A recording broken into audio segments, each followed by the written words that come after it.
Bienvenidos un día más a Cinéfilos del Nuevo Milenio. Hola, soy Juan Pablo y en este momento comienza Directores Clásicos del Cine, desde 1895 hasta 1945. Aquí en este programa encontrarás la historia, el contraste, el progreso y las mejores películas de cada dirección.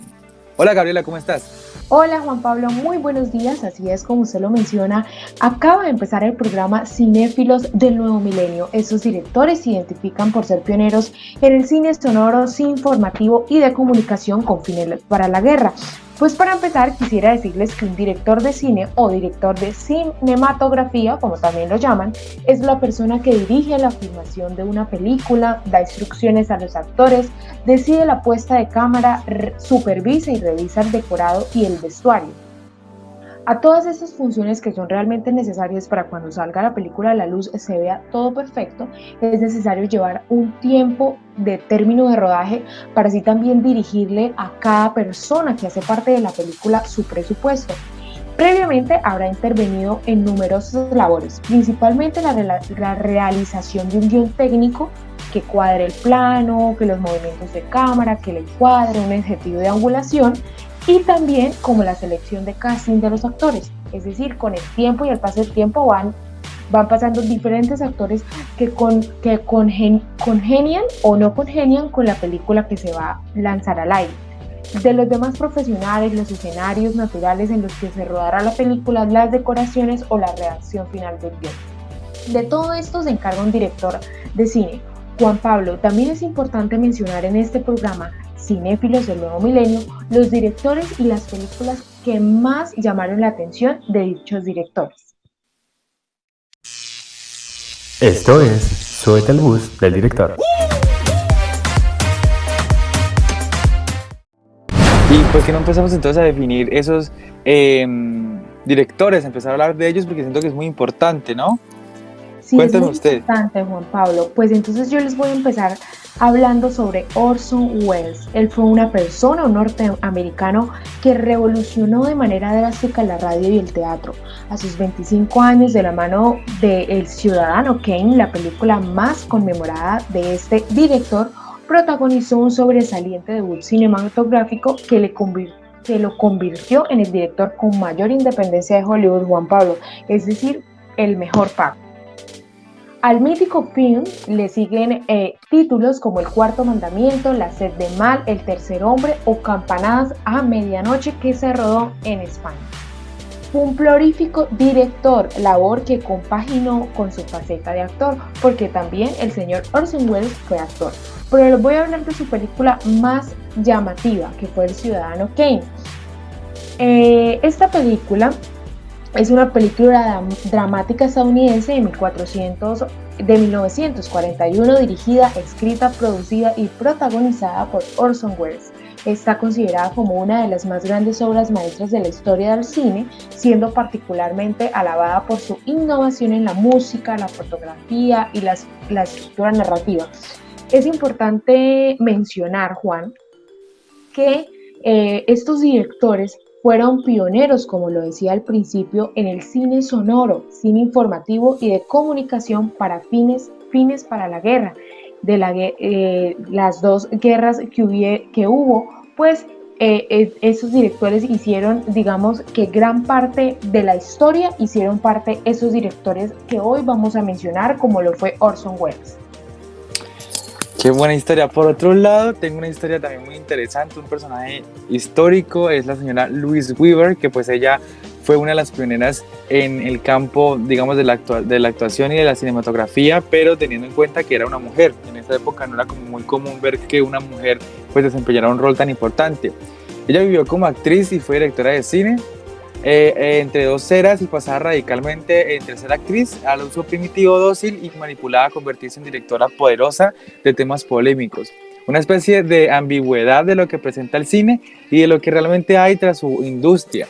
Fue la primera mujer que filmó un largometraje que fue cineasta polémica en los primeros tiempos del cine y que se desempeñó en rodar películas en las que la historia no transcurría en un escenario de flujo normal, esplendoroso o exotismo, pues que eso era muy común verlo en la época, sino que mostraba bajo la superficie lo calmada que es hacia los asuntos domésticos, las violentas corrientes submarinas de emoción y sufrimiento que conforman la vida humana, que siguió con sus propios ideales y que rodó películas sobre el aborto y control de la natalidad, la pena de muerte y otros temas polémicos que pues en esa época no se trataban de una manera muy abierta.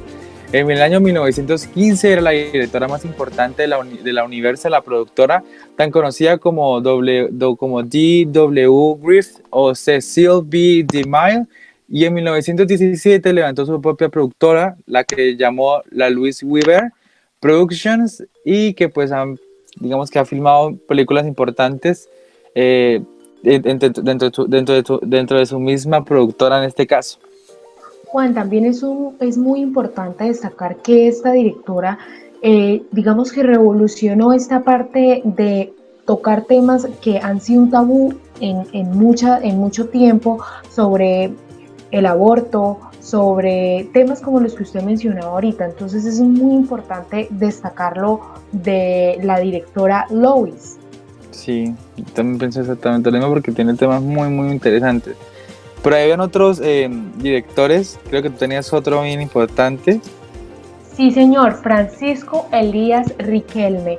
Pues le cuento, Juan, que trabajaba en París como redactor, impresor de intertítulos de películas mudas. Por eso mencionábamos que esos directores son el boom del cine sonoro, porque ya habían trabajado en las películas mudas. Más tarde se instaló también en Barcelona cuando rodó su primer largometraje hacia los años de 1914, que fue Los oficios de Rafael Arcos. Durante la Primera Guerra Mundial viaja a Estados Unidos. Ojo, volvemos a mencionar que fueron directores de la época de guerra, donde crea a su empresa y decide regresar a España porque el cine mudo, digamos que hace su pare y él otra vez vuelve y se reacomoda al cine sonoro, y decide entonces regresar a España para debutar como realizador con La Muda. El fabricante, luego de que cambia, digamos, al cine sonoro, empieza entonces a sacar nuevas películas como El fabricante de suicidios, que fue hacia el año 1928, luego Las chicas del cabaret, que fue en 1929, y eso fue para el cine mudo. ¿Listo, Juan? Para el cine sonoro, El misterio de la Puerta del Sol. El fracaso de sus films le obliga a regresar a París, es decir, al principio no le fue muy bien con sus películas, donde rueda 3 films para producciones francesas. De nuevo en su país participa en los estudios de la Ópera de Barcelona, y los primeros con el rodaje de las películas sonoras se construye en España. Realiza films como Pax en 1932, Rataplan en 1935, María la de la O en 1936.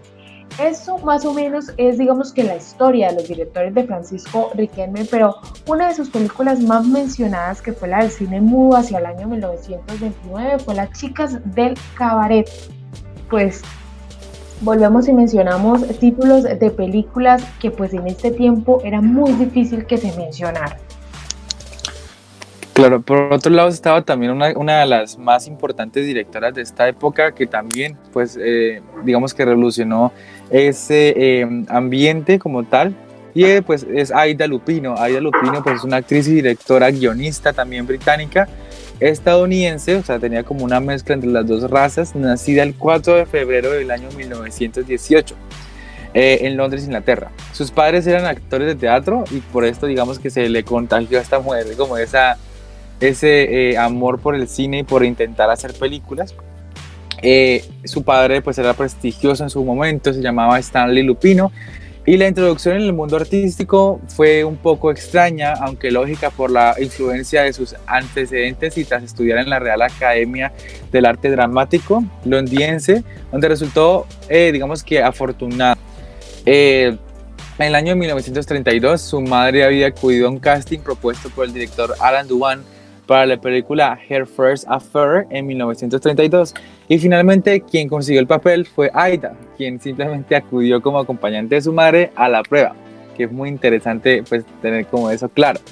Este fue el inicio de la carrera como actriz de Aida Lupino, quien interpretó durante esta etapa varios papeles secundarios de escaso peso, pero bueno, importantes de cierta manera.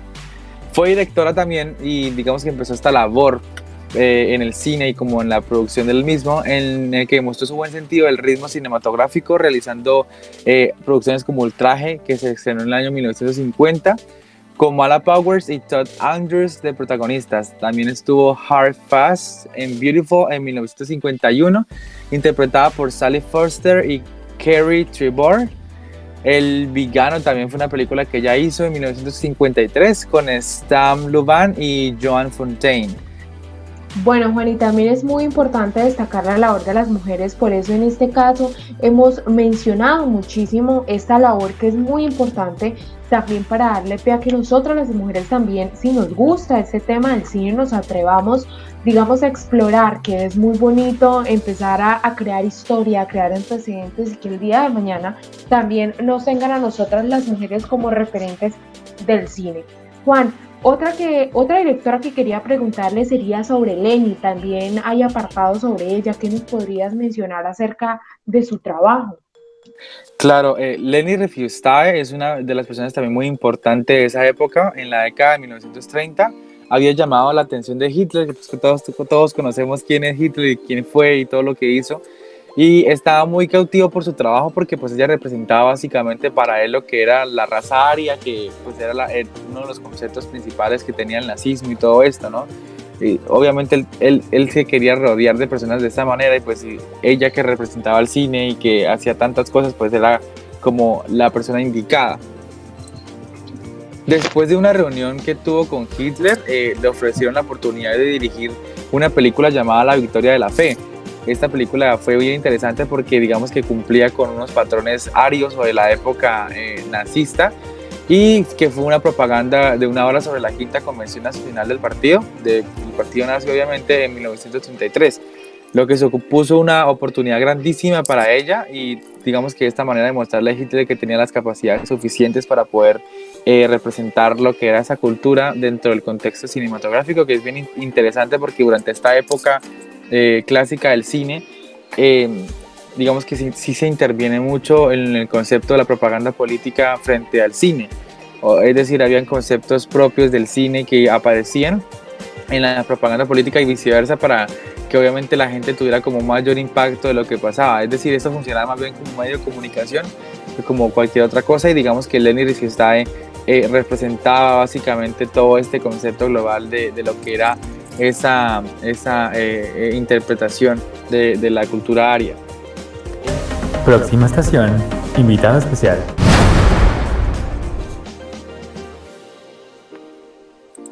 Bueno, Gabriela, y para darle continuidad a este programa, vamos a darle inicio a esta nueva sección, a esta sección bien interesante llamada La Estación del Invitado Especial.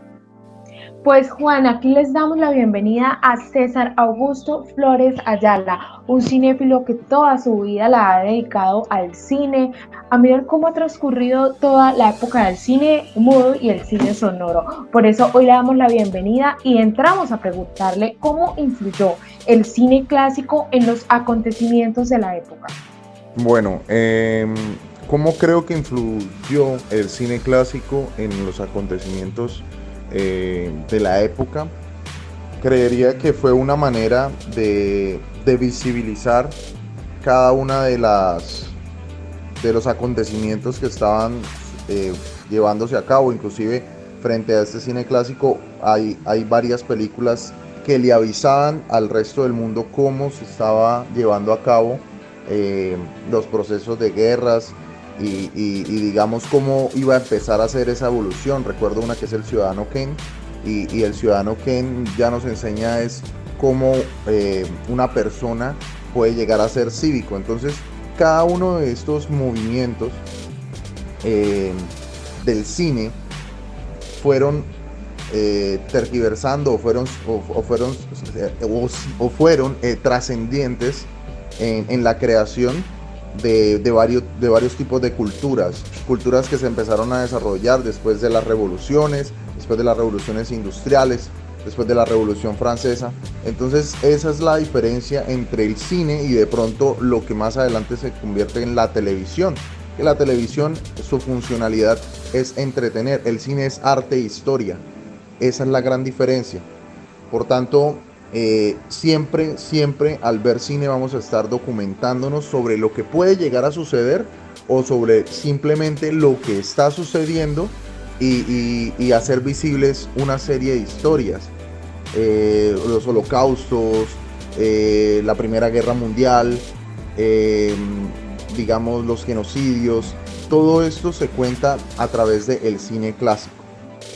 Además, se hace la pregunta de por qué ocurre un enlace entre el cine clásico y la propaganda política, porque era en ese momento, a través del cine clásico, sobre todo el cine clásico que era sin sonido y era básicamente a blanco y negro.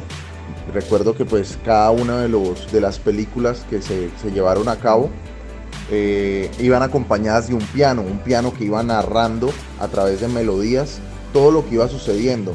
Entonces a través de matices iba generando, digamos, y contando una historia. Frente a la propaganda política fue una manera en la cual varios partidos políticos mostraban cuáles eran sus ideales a través del cine. Entonces fue una forma como para movimientos ya sean feministas o para movimientos de izquierda o movimientos sociales que iban en contra de pronto de lo mercantil, de la parte capitalista. Fue una forma de ellos poder visibilizar y mostrarle a la gente qué era lo que sucedía y que no todo lo que estaban diciendo era cierto. Entonces el cine normalmente es un ente de arte revolucionario, ¿no? Es algo que siempre se ha visto como artístico. Interesante, César. Ahora, por favor, respondan la siguiente pregunta. ¿Por qué ocurre un enlace entre el cine clásico y la propaganda política? En lo que corresponde, digamos, a esa misma evolución que se hablaba del cine clásico, fue utilizado muchas veces para generar propaganda. ¿Propaganda qué? Propaganda militar y propagandas políticas. Esas propagandas se vienen inclusive desde la unión de los cómics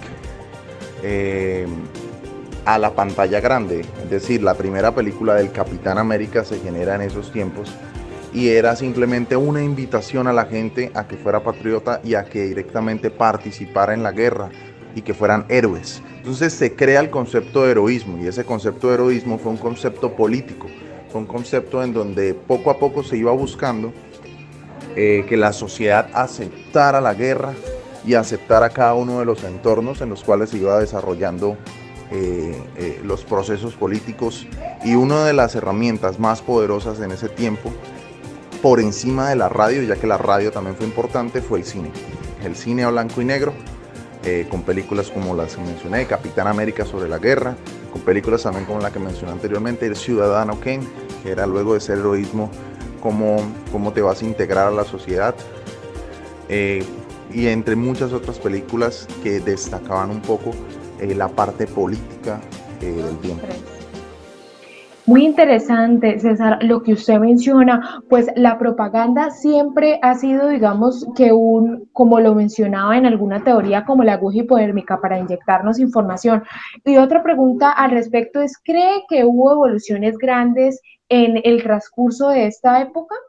Evoluciones grandes del cine, claro que sí. Primero, el paso del cine mudo al cine sonoro. Antes la gente se educaba mucho con el cine mudo, inclusive la comedia hizo unos grandes avances. El caso de Charles Chaplin, que trataba la comedia desde un entorno un poco más político.